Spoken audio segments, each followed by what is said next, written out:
Inna hamdalillah nahmaduhu wa nasta'inuhu wa nastaghfiruh wa na'udzu billahi min shururi anfusina wa sayyiati a'malina. May yahdihillahu fala mudilla lahu wa may yudlil fala hadiya lahu. Asyhadu an la ilaha illallah wa asyhadu anna Muhammadan abduhu wa rasuluhu alladzi la nabiyya ba'dahu. Faqad qala Allah ta'ala fil Qur'anil Karim, a'udzu billahi minasy syaithanir rajim. Ya ayyuhalladzina amanu taqullaha haqqa tuqatih wa la tamutunna illa wa antum muslimun. Al-ayat. Hadirin jamaah Jumat yang dimuliakan Allah Subhanahu wa taala, puji syukur kita panjatkan kepada Allah Rabbi dengan nikmat iman, nikmat Islam, nikmat sehat dan kesempatan yang Allah berikan kepada kita semua. Kita sama-sama bisa bertemu dan berkumpul di masjid yang dimuliakan ini dalam rangka melaksanakan suatu kewajiban dari rangkaian kewajiban yang Allah berikan kepada kita, yakni melaksanakan sholat Jumat secara berjamaah. Salawat serta salam semoga senantiasa dilimpahkan kepada junjungan kita Nabi Muhammad Sallallahu Alaihi Wasallam, kepada para istri Nabi, keluarganya, sahabatnya dan pengikutnya yang setia hingga akhir zaman. Hadirin jamaah yang dimuliakan Allah Subhanahu wa taala, salah satu keutamaan dan yang paling utama dalam ajaran Islam adalah konsep tauhid, yaitu cara pandang seseorang terhadap Tuhan, terhadap penguasanya, yaitu Allah Azza wa Jalla. Tauhid berarti adalah hanya menyatakan satu Tuhan, menyatakan hanya satu Tuhan yang berhak diibadahi, tidak ada yang berhak untuk diibadahi selain Allah Subhanahu wa taala. Itulah konsep tauhid. Orang mendapatkan tauhid ini adalah merupakan hidayah taufik. Orang yang sudah mendapatkan hidayah taufik adalah orang yang mendapatkan dan menjadikan dirinya hanya mengabdi kepada Allah Subhanahu wa taala, melaksanakan perintah Allah, meninggalkan semua larangan Allah. Itulah yang disebut dengan orang yang mendapatkan hidayah taufik. Setiap orang yang sudah mengaku Islam, maka pada dasarnya dia baru mendapatkan hidayatul ilmi, baru mendapatkan ilmu. Ada orang yang tertarik masuk Islam karena mendengar suara azan. Akhirnya dia mempelajari apa itu makna azan. Akhirnya dia masuk Islam. Setelah masuk Islam, maka dia punya kewajiban untuk melaksanakan semua perintah Allah dan meninggalkan semua yang dilarang oleh Allah Subhanahu wa taala. Nah, orang-orang yang sudah masuk Islam ini belum tentu mendapatkan hidayah taufik. Orang-orang yang sudah mendapatkan ilmu belum tentu mau melaksanakan apa yang diyakini dengan ilmunya. Kalau saya tanya hari ini, apakah sebagian besar umat Islam mengakui haramnya tentang riba? Secara keilmuan pasti semua mengatakan haram riba itu. Tapi kalau kita tanya apakah semua umat Islam yang mengaku Islam di negeri yang kita cintai ini sekarang mau meninggalkan riba, maka jawabnya belum tentu. Bahkan bisa jadi sebagian besar umat yang mengaku Islam ini masih memakan riba. Ada orang-orang yang sudah menyatakan dirinya Islam dan dia mengetahui secara ilmu bahwa yang namanya judi, perzinahan adalah haram. Tapi kalau kita tanya apakah masih ada orang yang mengaku Islam masih melakukan perjudian, melakukan perzinahan, tentu jawabannya ada. Orang-orang yang terselamatkan, yang dia sudah tahu dengan ilmu, dengan tauhidnya, kemudian dia laksanakan, itulah orang-orang yang muttaqin. Dari mana kita bisa menjadikan sesuatu itu harus dilakukan dan harus ditinggalkan? Mana yang memerintahkan kepada kita ini harus dilakukan dan ini harus ditinggalkan? Itulah dalam Qur'anul Karim. Surat Al-Baqarah sudah dengan jelas menyatakan kepada kita, a'udzu billahi minasy syaithanir rajim, dzalikal kitabu la raiba fihi hudan lil muttaqin. Inilah kitab Al-Qur'an yang tidak ada keraguan dalamnya sedikit pun, menjadi petunjuk bagi orang-orang yang bertakwa. Kenapa dalam surat Al-Baqarah ini di ayat yang kedua ini Allah menyebutkan hudan lil muttaqin? Quran ini adalah hudan lil muttaqin. Padahal di ayat yang lain Allah Subhanahu wa taala menyampaikan bahwa Quran ini adalah hudan linnas. Sebagaimana di dalam surat Al-Baqarah juga yang berhubungan dengan ibadah saum Ramadan, Allah Subhanahu wa taala menyampaikan sahur Ramadan alladzi unzila fihi al-Qur'an hudan linnas. Di bulan Ramadan itu Allah turunkan Quran sebagai petunjuk bagi manusia. Jadi seluruh manusia sebetulnya ya, sudah pernah mendapatkan petunjuk Quran ini, yaitu ditulis dengan ilmu. Orang-orang kafir pun sekarang mengakui dengan keilmuannya. Orang-orang yang berpikir, orang yang tidak berpikir itu mengakui bahwa sesungguhnya ada Tuhan yang harus disembah. Bahasanya kalau Allah dalam bahasa jahiliyah dulu. Tapi ketika Allah Subhanahu wa taala meminta sesuatu untuk dilakukan dan sesuatu untuk ditinggalkan, maka baru di situ dipilah manusia dipilah. Sudah mendapatkan petunjuk dari Quran, yaitu petunjuk ilmunya ada. Tapi Allah pilih orang yang bertakwa itu orang-orang yang melakukan dan melaksanakan perintah Allah dan meninggalkan semua larangan Allah, itu yang bertakwa. Dalam surat Yusuf ayat 106 disebutkan oleh Allah Subhanahu wa taala, "Wa ma aktsaruhum yu'minuna billah bal aktsaruhum musyrikun." Bahkan tidaklah sebagian besar itu beriman kepada Allah Subhanahu wa taala, tapi sesungguhnya mereka itu adalah orang musyrik. Nah, ini bahasanya musyrik. Jadi pertaruhan kita seorang mukmin ini adalah jangan sampai kita menduakan Allah. Kenapa? Karena menduakan Allah maka kita bukan mukmin lagi, tapi kita menjadi musyrik. Sebagian besar dari zaman Nabi dulu, orang-orang jahiliyah kalau ditanya dengan mulutnya mengatakan yang menciptakan langit, bumi dan segala isinya adalah Allah. Surat Al-Ankabut banyak berbicara masalah itu. Mulai ayat 61, 62, 63 berbicara tentang itu. Wa in sa'alahu man khalaqas samawati wal arda wa sakhkhara as-samsa wal qamara la yaquluna Allah. Apabila mereka ditanya oleh kamu Muhammad, siapakah yang menciptakan langit dan bumi? Kemudian juga mensakhkhara as-samsa, memutarkan perputaran matahari dan bulan pada porosnya. La yaquluna Allah. Pasti mereka akan menjawab Allah yang menciptakan langit dan bumi dan yang mengedarkan matahari dan bulan itu. Tapi Nabi menyebutkan dalam ayat yang Allah menyebutkan fa'anta yufak. Tapi kenapa mereka bisa berpaling? Maksudnya berpaling itu adalah kenapa mereka mengakui Allah sebagai pencipta, Allah sebagai Tuhan, tapi kenapa mereka berpaling? Berpaling di sini adalah kenapa mereka tidak mau diatur oleh aturan Allah. Inilah yang sebetulnya. Maka orang-orang yang mau diatur oleh Allah lah yang disebut dengan muttaqin. Maka disebutkan dalam surat Al-Baqarah, Al-Quran adalah hudanil muttaqin. Bukankah kita ini menjadi bertakwa? Allah disebut beriman. Zaman Nabi pun orang-orang jahiliyah dia beriman dengan lisannya mengatakan Allah yang menciptakan langit dan bumi. Allah pula yang memutarkan perputaran matahari dan bulan. Tapi kenapa mereka berpaling ketika Allah mengharamkan perjudian, mereka tetap ini. Ketika Allah mengharamkan yang namanya perzinahan, mereka tetap zina. Allah mengharamkan kezaliman, mereka tetap melakukan kezaliman. Allah mengharamkan mengambil Tuhan selainnya, tetap mereka mengambil. Itulah musyrik. Maka sebagian besar kata Allah Subhanahu wa taala dalam surat Yusuf tadi 106 dan kemudian surat Al-Ankabut 61, 62, 63 itu berbicara sebagian besar manusia itu melakukan kesyirikan, musyrik. Kemusyrikan.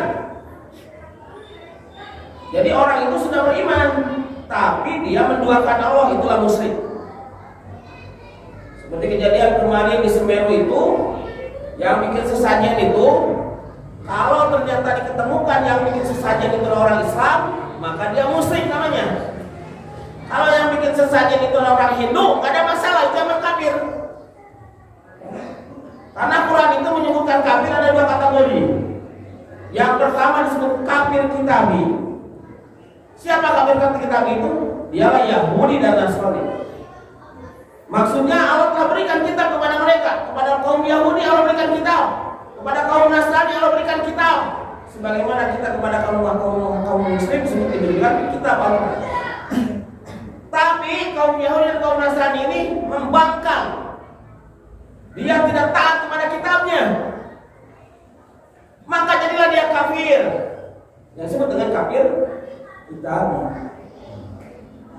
Ada kafir musyrikin. Jadi orang musyrik itu sebenarnya pada prinsipnya adalah kafir. Siapa kafir musyrikin itu? Maka Quran menyebutnya adalah al-kafirun wal musyrikun, kan begitu. Disebut oleh Allah Subhanahu wa taala melalui Nabi Muhammad SAW al-majusi. Majusi siapa majusi itu? Yang dia tidak mendapatkan kitab, tapi dia menyembah cahaya, menyembah api, ya? menyembah makhluk. Itulah kaum kafir musyrikin yang tidak mendapat kitab. Makanya Nabi SAW ketika berbicara orang lahir, maka Nabi mengatakan kullu mauludin yuladu alal fitrah. Setiap orang anak yang dilahirkan dalam keadaan fitrah suci. Fitrah apa? Islam, tauhid, membawa tauhid. Fa abawahu yuhawidanihi, maka kedua orang tuanya yang bisa menjadikan Yahudi. Yahudi ini siapa? Kafir kitabi. Aw yunasyiranihi, atau menjadikan Nasrani, kafir kitabi. Aw yumajisani, atau menjadikan Majusi, kafir musyrik. Nah, kaum Majusi ini tidak mendapat kitab sebagaimana Yahudi dan Nasrani, tapi Majusi ini dengan akalnya. Fa'anma yufakun, kata Nabi kata Allah dalam surat Al-Ankabut 61 tadi. Ketika ditanyakan siapa yang mencipta langit dan bumi, kemudian memutarkan perputaran matahari dan bulan, mereka mengatakan Allah. Tapi kenapa mereka berpaling? Nah, berpalingnya itu pertama karena kesombongan. Kesombongan dengan apanya? Dengan akalnya yang keger. Gagal akal. Mengakui Allah sebagai pencipta, tapi dia masih mencari lagi zat atau mencari benda yang dianggap memberikan manfaat dan madarat, atau mencari makhluk jadikan Tuhan. Bagaimana orang-orang kejawen yang di Jawa itu kan kenapa ngasih sesajen? Sesajennya itu kalau orang Hindu saya katakan tadi gak ada masalah, biarkan karena itu keyakinan mereka. Tapi kalau yang bikin sesajennya itu orang Islam, ini yang masalah. Karena dia menjadi musyrik, bisa jadi kafir musyrik. Dan bukan hanya di Semeru, bapak-bapak. Kalau bapak-bapak di rumah, ya, pedagang misalnya, bapak-bapak sebagai pedagang, setiap malam Jumat misalnya bapak-bapak bikin sesajen, padahal aku Islam, Jumatan datang ke Masjid Al-Fajar ini, sholat juga datang ke Masjid Al-Fajar ini. Tapi malam Jumat bapak bikin sesajen, baik air kopi dengan gula dengan segala macamnya, ditaruh aja di tempat-tempat tertentu dengan harapan supaya dagangannya laris. Nah, itu sudah musyrik. Jadi dengan hawa nafsunya, akalnya berkreasi. Dengan hawa nafsunya, akalnya berkreasi. Kayaknya ini ada ada makhluk yang bisa membuat dagangan saya laris. Nah, itu di Hindu begitu, Pak. Di Buddha juga sama. Sehingga Buddha itu Tuhannya banyak. Ya. Sebulan yang lalu saya mensyahadatan seorang yang beragama Buddha menjadi Muslim, ya, dengan izin Allah. Dia keyakinannya begitu. Saya tanya apa yang membedakan Yahudi Buddha dengan Islam? Kata dia, kalau orang Islam Tuhannya jelas satu Allah. Kalau Buddha banyak. Saya coba sebutkan Tuhannya apa? Nama Tuhannya dewa. Dewa apa? Ada dewa dapur, ada dewa makanan, ada dewa padi, ya. Nah, umat Islam yang mengaku Islam banyak yang terpengaruh, ya, terpengaruh dengan seperti itu. Akhirnya dia merekayasa dengan akalnya. Kenapa berpaling? Karena dia punya hawa nafsu, akalnya berkreasi. Mungkin di antara bapak-bapak ada yang masih percaya batu ali, ya. Batu ali kalau dipakainya di kelingking, misalnya hari Selasa kelingking, hari Sabtu di tengah. Kenapa akhirnya akan bawa hoki? Nah, ini ikut-ikutan dengan agama Konghucu. Ini masih ada di antara orang yang mengaku Islam, dan Allah menyebutkan orang yang mengaku Islam tapi masih percaya seperti itu musyrik namanya. Nauzubillah wa iyyazubillah.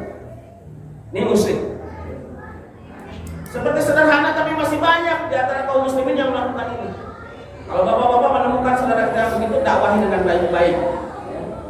Tidak perlu ditendang sesajennya, dibawa saja sesajennya. Kalau sesajennya kopi dengan rokok, diminta saja, ya, diminum, tidak apa-apa, asal izin dengan orang yang sajennya. Berarti bukan sajen lagi kalau diizinkan. Tapi kalau orang-orang kafir yang melakukan itu silakan, Hindu, Buddha biar tidak ada masalah kan?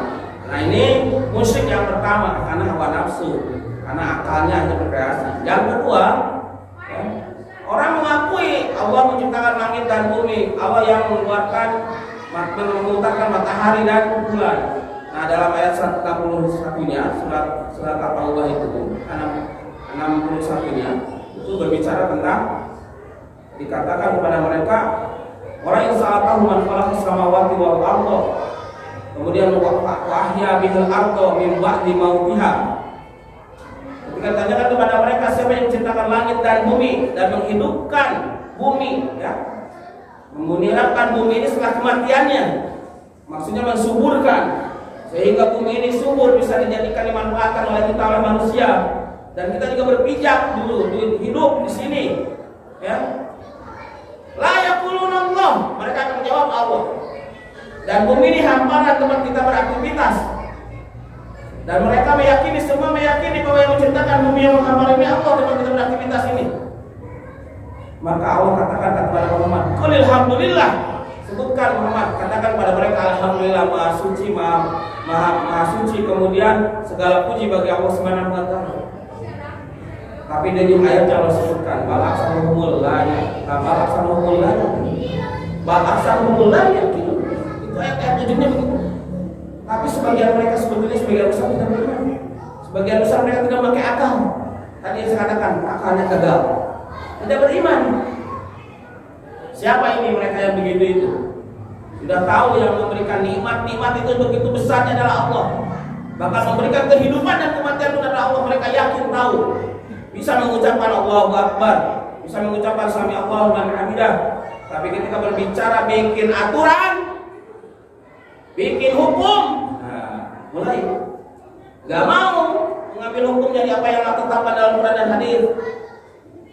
Pakainya apa? Pakai akalnya dan perasaan. Saya ingin aturan begini, aturan begitu, tidak mau. Bahkan benci kepada sumber hukumnya, yaitu Al-Quran. Di antara mereka mengakui Islam agamanya, tapi dia juga dengan mulutnya mengatakan Quran ini hanya sihir Muhammad, Quran ini hanya sebatas cerita masa lalu, Quran ini hanya adalah budaya Arab. Muncul, tidak mau. Nah, mereka meminta kompetikan antara hukum Allah dengan Arab. Arab ya Arab, Quran ya Quran. Tidak bisa kita katakan karena Quran ini turunkan di Arab maka tidak bisa diterima. Nggak bisa. Kalau begitu orang-orang Kristen pun tidak boleh pakai Injil yang ada sekarang. Karena Injil juga tidak diturunkan di Indonesia. Tapi kenapa yang diserang selalu Quran? Kenapa yang diserang selalu Arab? Ada rasa kebencian terhadap Islam di antara manusia-manusia zaman sekarang. Dan yang lebih berbahaya adalah apabila yang benci adalah penguasa.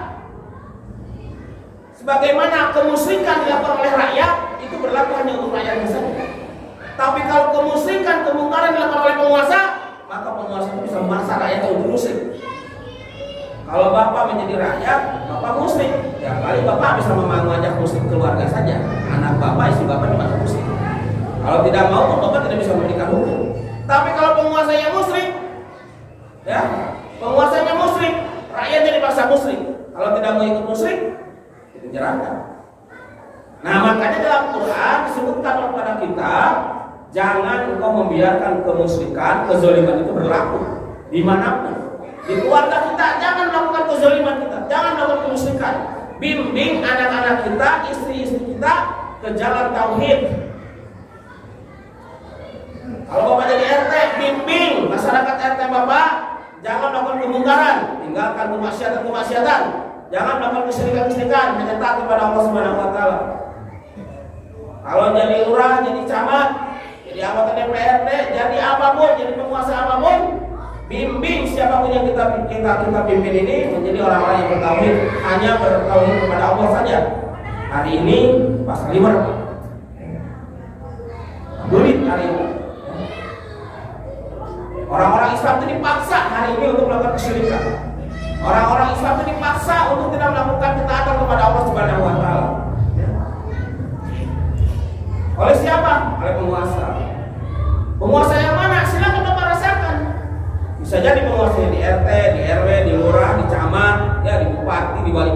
gubernur, yang mana nilai saja oleh Quran.